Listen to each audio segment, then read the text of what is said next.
2020년 9월 예술하는 습관. 소제목: 위대한 창조의 순간을 만든 구체적 하루의 기록. 버지니아 울프, 수전 손택, 코코 샤넬은 하루를 어떻게 보냈을까?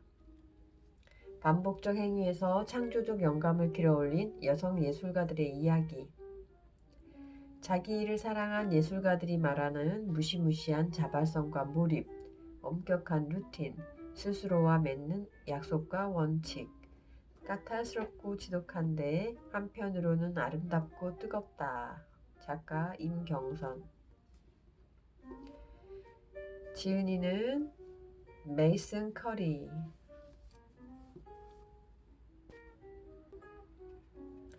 작가 소개. 메이슨 커리, 작가이자 에디터. 위대한 업적을 남긴 인물들의 하루에 관심이 많다. 모두 똑같은 24시간을 사는데 왜 어떤 사람들은 더 많은 것을 이루는지에 대한 답을 그들의 평범한 하루 일과에서 찾고자 했다.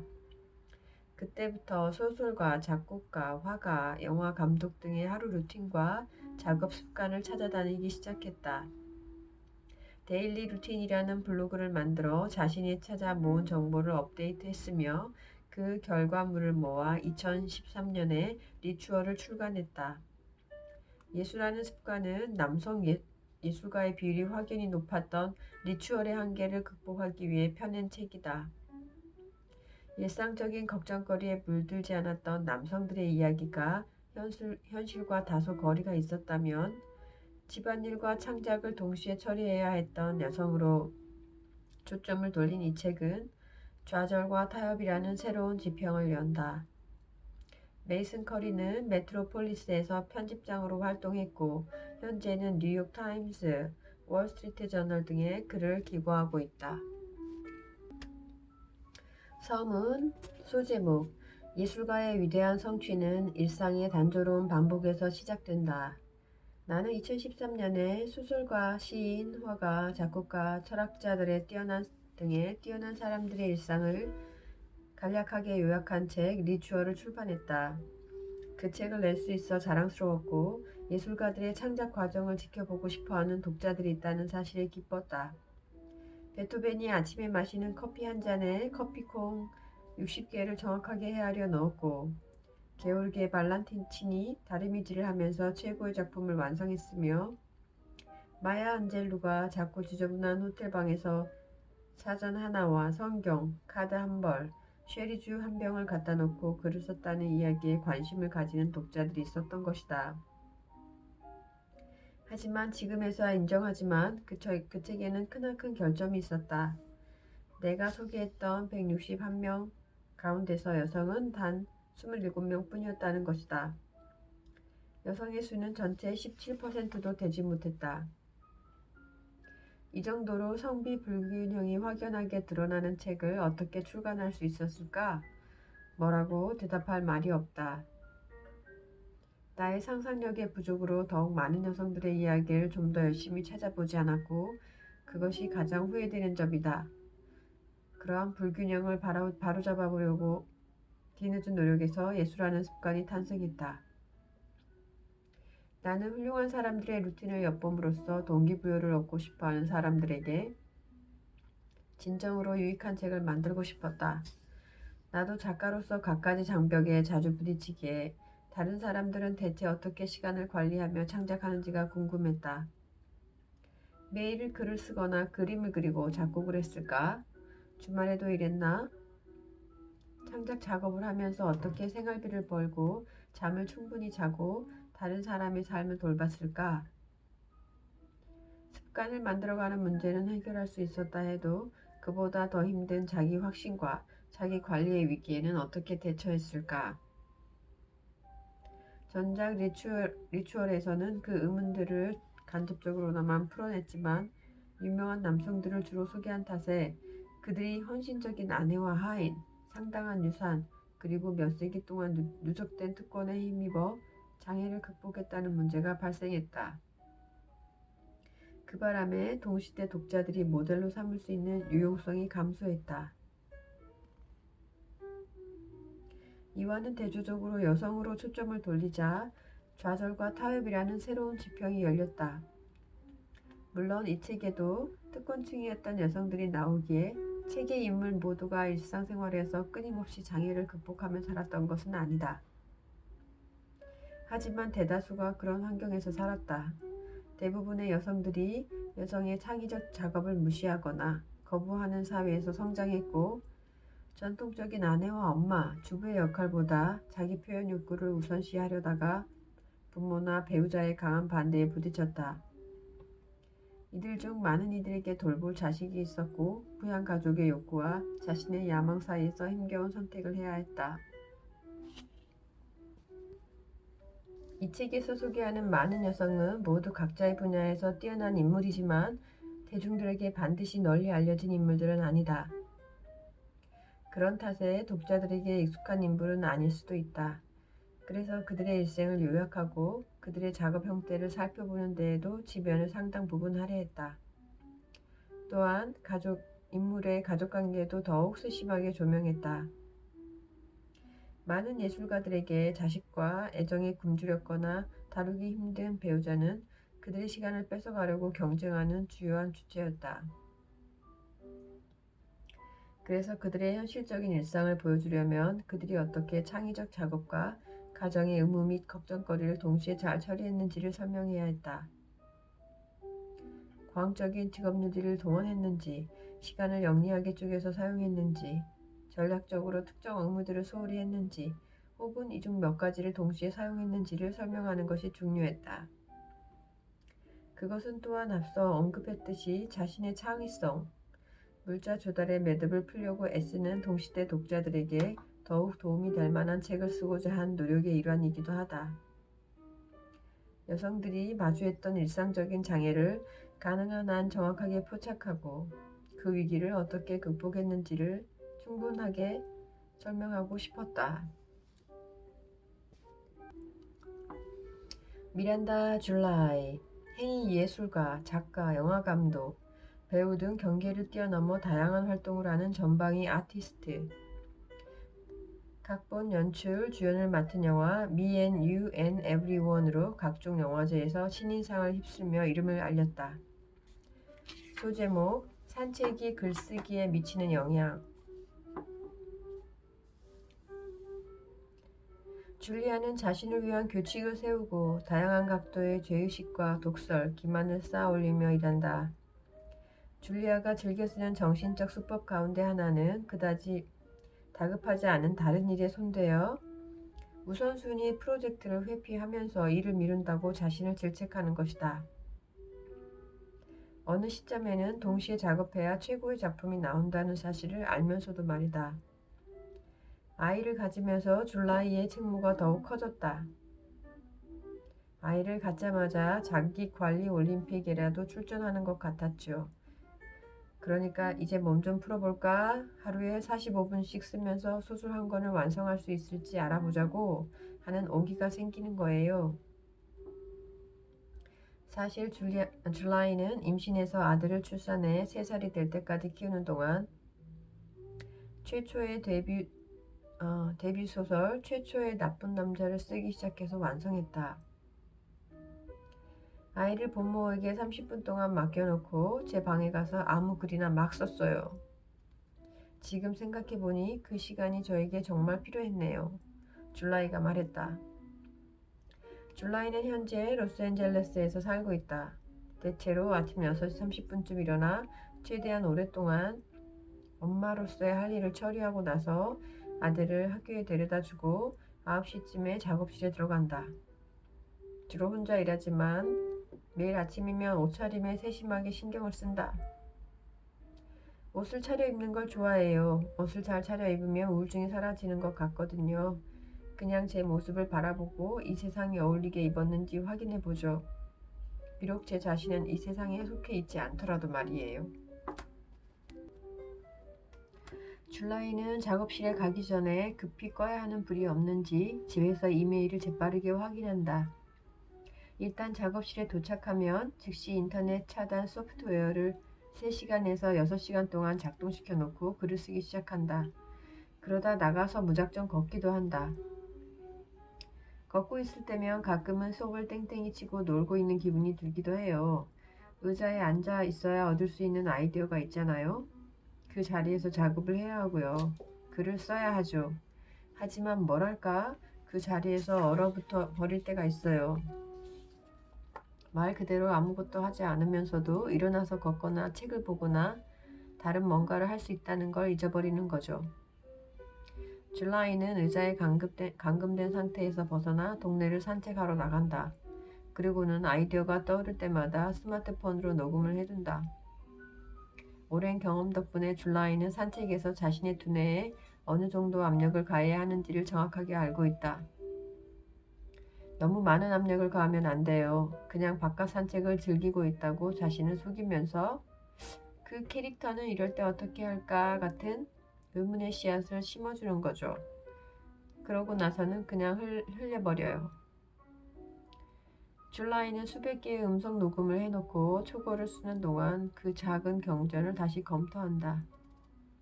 줄라이는 아들을 갖기 전에는 보통 오후 7시까지 일을 했지만 요즘에는 3시 45분쯤에 일을 끝내고 늦어도 5시 30분까지만 일을 한다. 작업 시간이 짧아지면서 때로는 아들이 잠든 후에 이메일과 다른 업무를 처리한다. 보통은 저녁에 일하지 않고 밤 10시쯤에 남편을 따라 잠자리에 들려고 노력한다. 존 디디온, 저널리스트이자 작가. 소설처럼 익히는 저널리즘의 기수로 미국 유수의 신문과 잡지에 수많은 기사를 기고했다. 국내에는 에세이 푸른 밤과 상실이 출간되었다. 소제목 2시간 동안 한 문장을 쓰더라도. 미국의 작가 디디오는 저녁을 먹기 전에 1시간 동안 혼자 술 한잔하며 그날 하루 동안 쓴 글을 되새겨보는 시간을 가졌다. 밤 늦게는 할 수 없는 일이에요. 글에 너무 몰입하게 되거든요. 술을 마시는 이유는 원고에서 거리를 두기 위해서예요. 이 시간에 뺄 건 빼고 넣을 건 넣죠. 다음 날에는 저녁에 기록해 두었던 내용에 따라 전날 했던 것을 모두 다시 고쳐 써요. 본격적으로 작업에 몰두할 때는 시간이 아까워서 외출을 한다거나 누군가와 저녁을 함께 먹기도 싫어요. 저녁 시간에 그 1시간을 투자하지 못하면 다음날 좋지 않은 원고를 갖고 하루를 시작해야 해서 결국에는 기분이 가라앉죠. 또 한 가지 습관은 책을 끝낼 무렵에는 반드시 원고를 곁에 두고 잠들어야 한다는 거예요. 어찌된 일인지 원고를 곁에 두고 잠들면 글이 머릿속에서 떠나지 않거든요. 2005년 디디오는 한 인터뷰 기자에게 종이에 아무것도 쓰지 못한 채 그냥 앉아서 개연성 있는 아이디어를 떠올리려고 노력하는 시간이 대부분이다. 그러다 보면 오후 5시쯤에 뭔가가 떠오른다. 2시간 동안 글을 쓰면 서너 문장이나 어쩌면 한 단락을 얻는다 라고 말했다. 글쓰기 작업이 느린 이유는 분명하게 생각하는데 어려움을 겪기 때문이라고. 글쓰기는 생각하라고 강요하는 것이다. 글쓰기는 뭐든지 끝까지 파헤치라고 강요한다. 굳이 말하지 않아도 다들 잘 알겠지만 난데없이 아주 쉽게 찾아오는 것은 없다. 그러하니 지금 당신이 생각하고 있는 것을 이해하고 싶다면 그것을 끝까지 파헤쳐야 한다. 내게 있어서 그것을 끝까지 파헤치는 유일한 방법은 글쓰기다. 제니 프레임, 뉴질랜드 태생의 작가, 1982년부터 1984년까지 3권으로 이루어진 자전적인 소설 내 책상 위의 천사를 발표해 20세기에 쓰인 가장 위대한 자전소설이라는 찬사와 함께 다수의 문학상을 수상했다. 소제목 습관을 몸에 익히는 시간. 자서전이 영화화될 만큼 극적인 인생을 살았던 뉴질랜드 작가. 처음에는 교사로 일했지만 자살 시도 이후에 정신병원에 들어갔고 이어서 조현병 환자로 오진을 받았다. 프레임은 이후 8년 동안 정신병원을 들락거리며 전기 충격 치료를 200번이나 받았다. 그럼에도 점점 더 몰입해서 소설을 쓸 수 있었고 정신병원에 환자로 있으면서 소설을 펴냈다. 프레임은 그곳에서 뇌엽 전리수를 받을 예정이었는데 프레임의 책이 뉴질랜드에서 가장 명망 높은 문학상을 수상했다는 소식에 의사들이 수술을 취소하고 퇴원시켰다. 병원을 나와서 자매의 집으로 들어갔고 자매의 손에 이끌려 지역의 유명한 작가 프랭크 사지슨을 만났다. 사지슨은 프레임의 이야기에 감명받아서 프레임에게 자신의 오두막을 내주었다. 그리하여 프레임은 병원에서 나온 지 약 한 달 후에 사지슨의 집으로 들어가 갑작스럽게 전업작가가 되었다. 프레임은 병원에서 아침 일찍 일어나자마자 옷을 갈아입었던 습관을 버릴 수 없었음에도 빠르게 사지슨의 하루 일정에 맞춰갔다. 프레임은 사지슨의 오두막에 영원히 머물지 않았다. 하지만 사지슨의 오두막에서 몸에 익혔던 일정은 평생 동안 프레임에게 도움이 되었다. 집필 진행 과정을 매일 공책에 기록했던 습관도 마찬가지였다. 그 공책에는 날짜와 그날 목표한 분량과 실제로 완성한 분량을 기록하는 칸을 만들었고 마지막 칸에는 이유라는 제목을 달았다. 말년에는 이유 칸을 삭제하고 대신 시간 낭비한 날을 기록했다. 내가 이미 알고 있는 이유를 확인할 필요가 없으니까요. 프레임은 이렇게 기록했다. 프레임은 많은 문학상을 받았지만 영화 제작자 제인 캠피온이 프레임의 자서전을 1990년에 내 책상 위의 천사로 영화화하기까지는 진짜 유명해졌다고 할 수 없었다. 캠피온은 자서전 판권을 얻으려고 뉴질랜드에 있는 프레임의 집을 방문했던 일을 이렇게 묘사했다.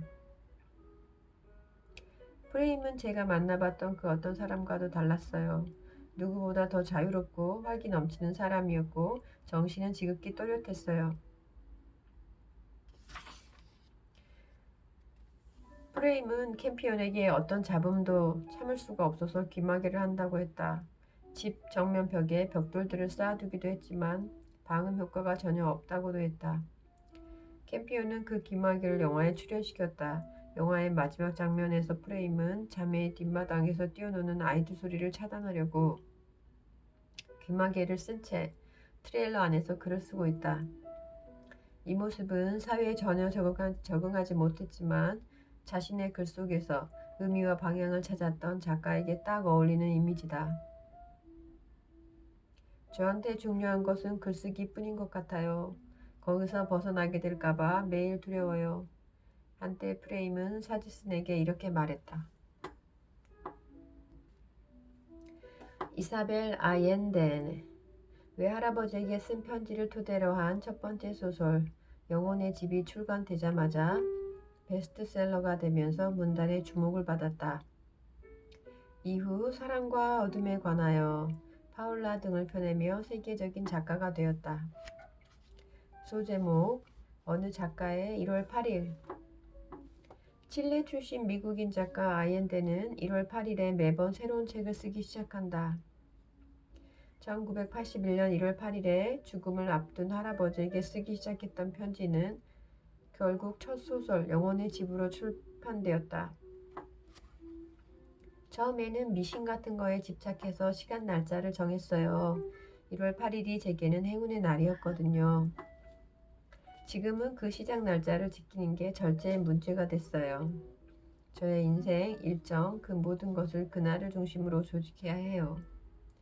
1월 8일을 기점으로 모든 것을 잘라내버리죠.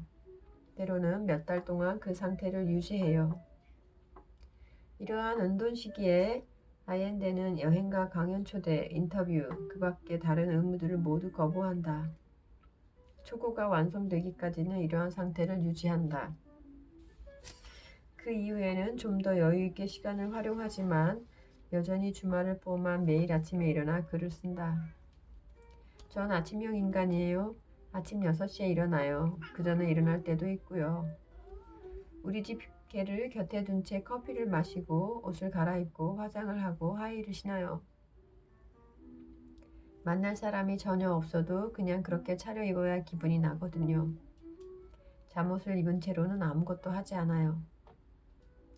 점심시간에 아옌데는 글쓰기를 중단하고 집에서 간단하게 식사를 한다. 그러고 나서 세계에서 가장 널리 읽히는 스페인어 작가라는 명성에 걸맞게 수없이 많은 요구사항들을 처리하기 시작한다.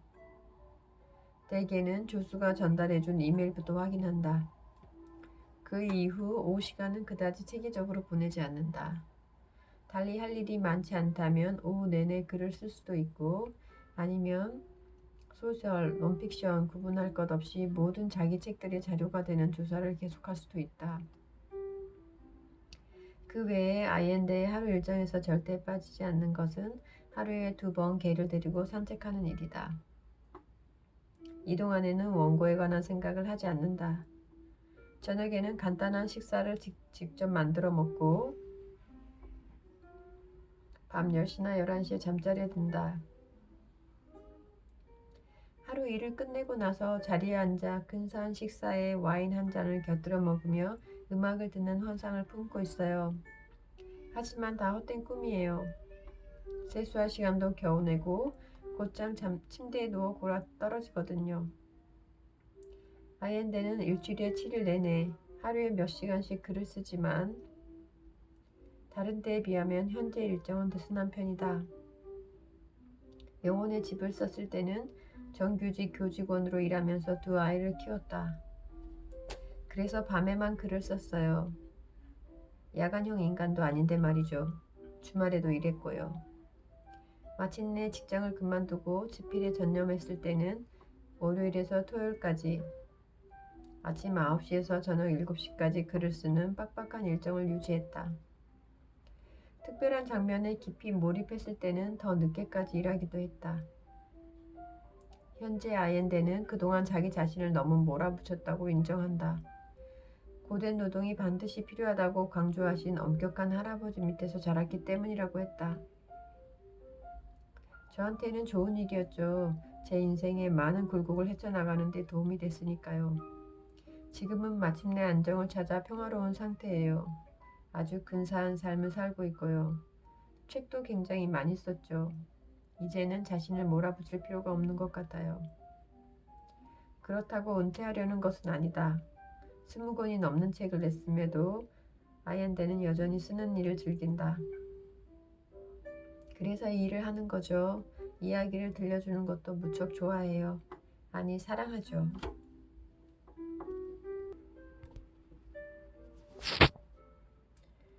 쿠사마 야요이, 일본의 설치 미술가. 강박증과 환영이라는 일관된 작업 개념과 주제를 다양한 표현 방식으로 구현했다. 유기적으로 연결된 망과 점으로 이루어진 250여 점의 작품을 발표하며 미술계의 주목을 받았다. 소제목, 스스로 정신병원에 들어간 예술가. 나는 매일 고통과 불안, 공포와 싸운다. 내 병을 다스리는 유일한 방법은 계속 예술을 창작하는 것뿐이다. 일본 예술가 쿠사마는 자서전 무한의 그물에서 이렇게 말했다. 그녀는 어렸을 때부터 환각과 환청에 시달렸고 1977년에는 제발로 도쿄 정신병원에 입원해서 지금까지도 그곳에서 지내고 있다. 병원 맞은편에 스튜디오를 지어놓고 매일 일하러 출근한다. 쿠사마는 자서전에서 자신의 일상을 아래와 같이 묘사했다. 병원 생활은 정해진 일정에 따라 흘러간다. 저녁 9시 정각에 하루 일정을 마치고 다음날 아침 7시에 일어나 혈액 검사를 받는다. 매일 아침 10시에는 스튜디오에 가서 저녁 6시나 7시까지 일한다. 저녁에는 글을 쓴다. 도쿄로 오고 나서부터는 맹렬하게 다작을 하고 있어서 작업에 완전히 집중할 수 있다. 국제예술계가 지난 20년에 걸친 쿠사마의 작품 세계를 재발견해내면서 쿠사마는 자신의 작품 수요를 맞추려고 조수들을 고용해야 했다. 요즘에는 그 어느 때보다 더 왕성하게 작품 활동을 하고 있다. 2014년에 쿠사마는 이렇게 말했다. 매일 작품을 완성하며 새로운 세계를 창조하고 있어요. 아침 일찍 일어나서 밤 늦게까지 일하죠. 어떨 때는 작품을 완성하려고 새벽 3시까지 일해요. 전 살기 위해 싸우고 있고 조금도 쉬지 않아요. 매기 햄블링, 영국의 화가, 조각가, 부캐 시리즈와 초상화 시리즈로 자신만의 스타일을 확고히 했다. 잘 알려진 조각품은 런던 중심가에 설치된 오스카 와일드와의 대화와 올드버러 해변에 설치된 4m 높이의 가리비로 두 작품 모두 큰 논란을 일으켰다. 소제목, 루틴이 변하지 않으면 용감히 헌친다. 영국의 화가 햄블링은 1970년대 이후로 매일 같은 일정에 따라 움직였다. 제 인생에서 일보다 더 큰 흥분이나 슬픔을 안겨주는 것은 없어요. 하루하루의 생활 방식이 변하지 않기 때문에 용감해질 수 있고 위험을 감수할 수 있고 미지의 영역으로 탐험하는 작품을 시도할 수 있죠. 그녀는 매일 아침 5시에 낙관주의에 가득 젖은 채로 잠에서 깨어난다. 그리고 차 한 잔을 마시고 곧장 스튜디오로 향한다. 하지만 스튜디오에 들어가자마자 낙관주의가 시들기 시작한다. 햄릿이 그랬듯이 곧장 불안에 잠식당하기 시작하죠. 의혹은 영원한 제 동분자예요. 제가 매일 제일 먼저 하는 일은 촉감을 새롭게 일깨우려고 스케치북에 그림을 그리는 겁니다. 피아니스트가 음계를 연습하는 것처럼 말이죠. 그 이후에 진한 커피를 마시면 언제 찾아올지 모르는 변덕스러운 뮤즈를 맞이할 준비를 하는데 도움이 된다. 다 포기해버릴까 하고 진지하게 며칠 고민한 끝에야 비로소 뮤즈가 찾아오는 건 우연의 일치가 아닐 거예요. 햄블링은 이렇게 말했다. 햄블링은 조각가 브랑쿠시의 명언을 다르게 바꿔 말하기를 좋아했다. 작품 하나를 완성하는 건 어렵지 않다. 그 일을 해낼 수 있는 올바른 상태가 되는 게 어렵다. 햄블링은 커피 외에도 어린 시절부터 연을 맺었던 담배에 의지해서 작품 활동을 한다. 아침 9시는 토 나올 정도로 맛없는 건강식 뮤즐리와 비타민 12알로 간단하게 요기를 한다. 이어서 오후 1시에는 점심을 먹고 티베탄 테리어 룩스를 잠깐 산책시키러 나간다. 그리고 테니스 경기를 시청한다. 또 다른 애청 프로그램은 드라마 코로네이션 스트리트다. 오후 6시쯤에는 위스키의 유혹에 빠진다. 그러고는 무엇이든 작업하고 있는 작품과 대화하려고 스튜디오로 돌아간다. 잠깐은 만족할 수 있어요. 하지만 다음날 아침에는 그 이유를 알 수가 없죠. 햄블링은 상당히 많은 작품들을 나이프로 찍고 남은 것들을 모닥불에 태워 파기한다. 그 순간 기분은 어떠냐고? 체념과 안도에 사로잡힌다. 햄블링은 60년 동안 꾸준히 작품 활동을 했음에도 끊임없이 그 과정에 엄청난 불안을 느낀다. 하지만 그게 좋은 징조라고 생각한다. 모든 것이 실험 단계에 있어 봐야 해요. 그렇지 않으면 죽은 것과 같아요. 줄리아 울프, 작곡가이자 뉴욕 대학의 음악 교수, 작곡가 마이클 고든, 데이비드 랭과 현대 클래식 음악 그룹 뱅 워너캔을 만들어 전 세계 투어를 다니며 활발하게 활동하고 있다. 소제목, 아침, 작업하기 가장 좋은 시간. 뉴욕에 기반을 두고 활동하는 작곡가 울프의 이상적인 하루는 아침 7시 30분에서 8시에 시작된다. 그때 일어나 집에서 키우는 개를 데리고 허드슨 강으로 산책을 나간다. 그러고 나서 아침을 먹고 커피를 마신 후 일을 하러 간다. 마감이 닥쳤을 때는 밤낮으로 새로운 작곡에 몰두하고 잠잘 시간인 오후 11시나 자정까지도 일한다. 작업하기 가장 좋은 시기는 아침이라고 생각한다. 그냥 마음이 맑아지는 것 같아요. 아침에 머리가 멍해지는 그런 유형은 아니에요. 몸은 찌뿌드드해서 운동을 하고 싶지는 않아요. 하지만 머리를 쓰기에는 아침이 가장 좋은 시간이죠. 울프는 다른 일이 없으면 아침 9시부터 이른 오후까지 작곡을 한다. 울프의 스튜디오에는 업라이트 피아노 한 대와 커다란 컴퓨터 모니터가 놓인 작은 책상 하나, 악보와 음악책, CD, 공책들이 꽂힌 책장들이 있다. 울프는 작업하고 있는 곡에 관한 아이디어를 그 공책들에 기록한다. 보통은 한 곡에 오래 몰두하기 좋아하기 때문에 한 번에 한 곡만 작업한다. 데스크톱 컴퓨터로는 이메일에 접속하지 않는다. 스튜디오에 있는 노트북으로 이메일을 확인할 수 있어서 종종 이메일을 확인하지만 가능하면 늦게까지 그 일을 미루려고 한다. 울프는 뉴욕 대학교 스타인하트 예술대의 작곡 교수라서 오후에는 학생들을 가르치기도 한다. 때로는 늦은 오후에 산책을 나가는데 이러한 산책은 울프의 작품에 좋은 영향을 미친다. 물론 산책도 좋지만 울프의 작품 활동에 가장 중대한 영향을 미치는 요소는 아마도 뱅 오너켄 멤버들과 함께 일상적으로 주고받는 피드백일 것이다. 이들 세 사람은 습관적으로 서로의 음악적 아이디어를 나누고 때로는 전화기를 컴퓨터 스피커에 연결해서 뭔가를 연주해 들려주고는 즉석에서 의견을 구한다. 이보다 더 긍정적인 강화는 없다. 이 세 명의 작곡가들은 각자의 의견을 서슴없이 말하고 서로를 조금도 쉽게 봐주지 않는다. 울프는 그래서 이 관계가 소중하다고 말했다. 상당히 정기적으로 아주 거친 대화가 오가죠. 사실 전 그걸 소중히 여겨요. 그런 대화가 내면의 불꽃을 지펴준다고 생각하거든요.